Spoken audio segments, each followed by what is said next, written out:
Hey, good afternoon, everybody. It's Mike with smartoptiontrading.com. It is Friday, the 25th of June. Happy Friday, everybody. This is our weekly recap. Goes out to all my members as well as everybody on YouTube and Twitter. If you want to learn more about us or join us in the room, come over to smartoptiontrading.com, link in the description of the video. Click on live trading alerts. We have private Twitter feed. We use Discord and Zoom every day. What we do is we focus on the names and play, and we ignore the noise that's all around us. And so if you'd like to join us, we'd love to have you, and they're a very helpful community. So let's talk about this week that was, and we look at the S&P 500. We'll start there. We started off with last Friday, we closed on the lows. And what did we do? We gapped up, trapped the shorts, squeezed them on Monday, squeezed them on Tuesday.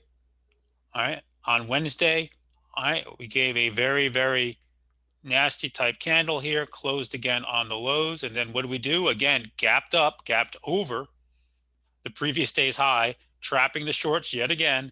And then the last 2 days, I want you to notice how tight the range candles are.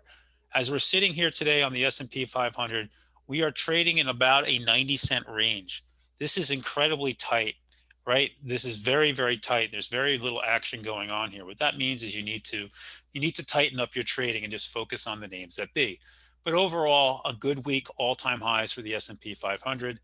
The QQQs also moving to all-time highs, not strong today. Surprise, surprise, another weak Friday. The IWM closing in on all-time highs of 234.53.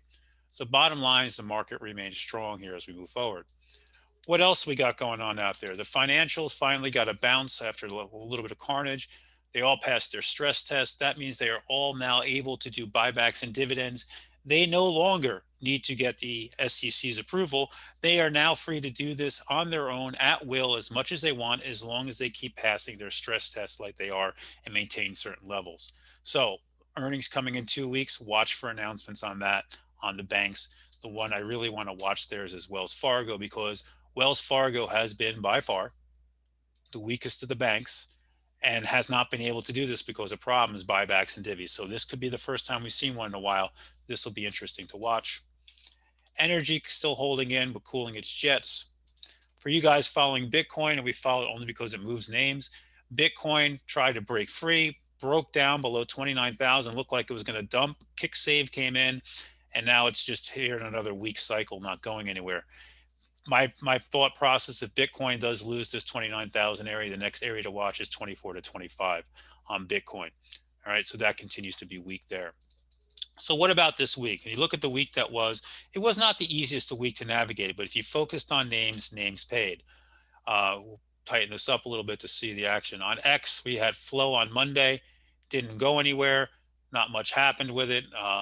You had massive flow on JD on Monday that stuck. Checked it. Look at the move now off of that. That started to move a couple days later. JP Morgan gave a nice trade on the banks on Monday for me. Didn't trade a lot this week.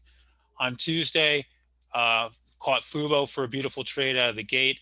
We also want to keep an eye on it. On Wednesday, we had a massive call spread, like 9,000 of the August 35 by 50 calls. Big move there. You can see the flow here on the left. We had flow all over in Clove. Roku had a monster week, right? You look at Roku, look at the size of this week. Huge up week now, digesting that here. Crowd gave a beautiful trade on the open on this week. Look at that trade on Tuesday, traded that. Again, there was lots to do if you focused where the action was on Wednesday.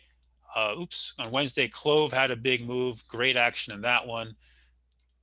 Square, where is it? Tesla. Tesla gave great trades on Wednesday. Nice 2-day move on that before giving it back today. Right. So there was just a lot to do in this market. Facebook hit new all-time highs. Microsoft hit new all-time highs this week. You know, the market remains very, very strong. NVIDIA also this week put a new all-time high, and AMD tried to break out and going for that 90, another inside candle.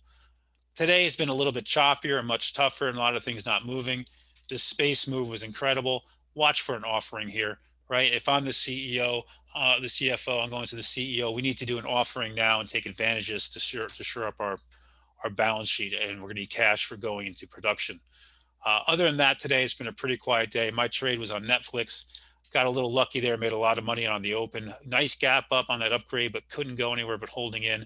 We want to keep Netflix in focus because it's got a big gap to fill here if it wants to get into it. And if you're watching for long-term flow, Expedia had massive buying in the January 2023 195 calls. And this is a chart that may be just starting to perk up. We'll keep our eyes on that.